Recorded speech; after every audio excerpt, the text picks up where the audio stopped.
and the imprisonment of our communities, brown and black. I want us to start thinking, in addition to the prisons that they use to control us, how else are they controlling us?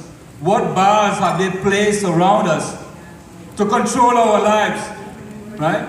So when Khalid brother was released from prison, was he free? No. Right? He had to take his own life because he still was in that prison. When they shot this grandmother, 66-year-old grandmother, shot her because she, whatever, how is that being free? When we talk about the fact that they're taking our resources away from our community, our schools, you heard Stephen, right? Stephen talk about if he had the resources, he would have been not only the man he is now, but better. How many of us, if we are given the resources, will be better? Will be able to accomplish so much? Is that how we are being controlled? Is that the bar that they have placed in front of us to control us? And even when we speak up, and we are activists, we commit suicide in jail, John Sandra Bland. Yes?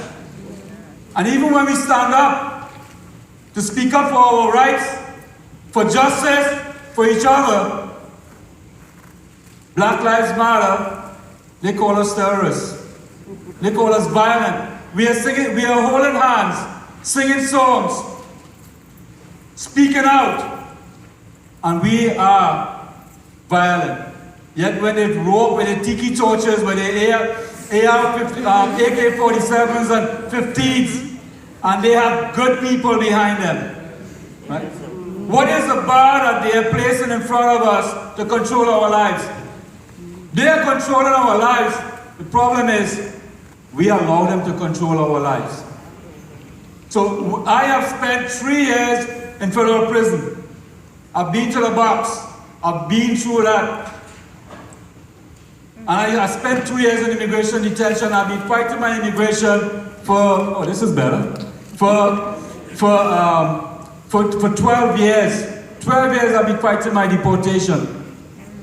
Yet, whenever I come up and speak here, I am wondering, do I really deserve to be here to speak? Because I know brothers who have spent a lifetime, they call them lifers in jail, who have spent 22 years in isolation. How can I speak about what the hardship that they have faced? I am being controlled. How are we being used to control each other so that when we see a brother on the street or a sister on the street, are we sizing them up? Are we sizing them up? Okay, if we have a fight, who's gonna win? That's true, yes? Correct? Right? Because now we have control of our minds to say that we are violent and we are calling ourselves violent. We are thinking that each of us who are of our own community, of our own people, are violent. So they have programmed us, they have controlled us to attack each other. First bar that we have to overcome. You heard it already actually at the previous panel. Unless we start seeing each other in the light that we are an integral part of our community, that we are what's the word I'm looking for? The viable or loving human being.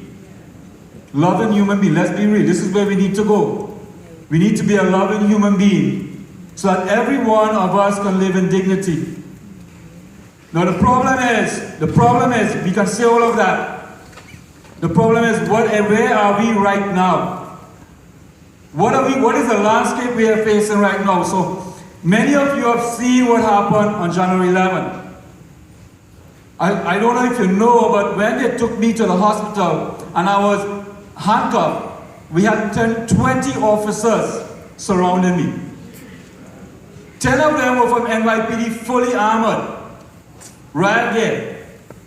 10 immigration officers. And when they took me from the hospital to the airport, I was escorted by 10 vehicles. 10 vehicles to carry me, to take me to the airport. Maybe I am important.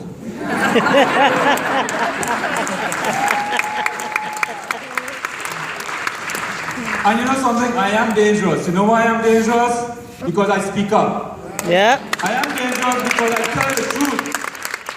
I am dangerous because I teach people to speak the truth, and I teach people to speak up, and I teach people to stand up. And I'm standing here so that in the end, you will be able to speak up also. That is why we are dangerous. They don't want us to do that. But when we look at how much resources they have used to deport one person, why is that?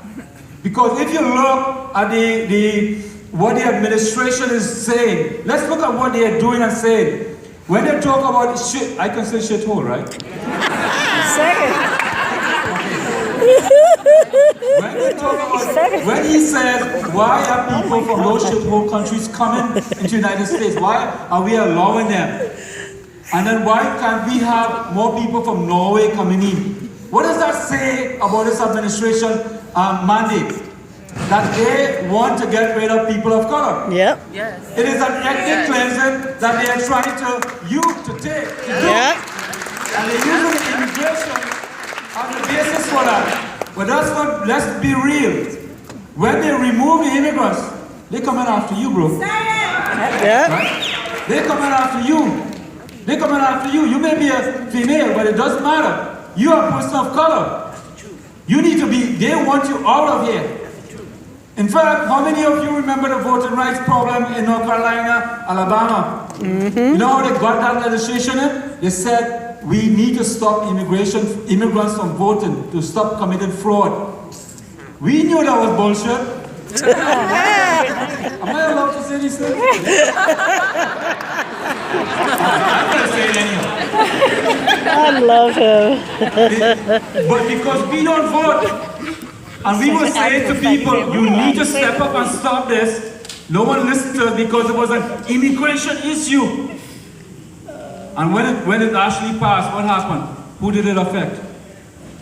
The poor, black, on the old, right? We have to start seeing our intersectionality. Yep. We need to start seeing that this administration, when the Attorney General will say to sheriffs 3 weeks ago, you are the protection for the Anglo-Saxon community. The Attorney General is saying this to a bunch of sheriffs, that you are the front line of those Anglo-Saxon way of life. Are we serious? Yep. This is what he said. And he's the Attorney General. Mm-hmm. And I'm looking out here, I cannot see most of you, but I know most of you are people of color, people who have been affected by mass incarceration, people who have been touched by the immigration, people who know what it is to be oppressed, people who know what it is to be controlled by the bars. Right? So now it is not just about Ravi, a man, a person of color, immigrant, black, mass incarceration, being in prison. No, it has nothing to do with Ravi. It has to do with all of us. It is not just about none, all of us or none. No, forget the none. It is all of us. Yes.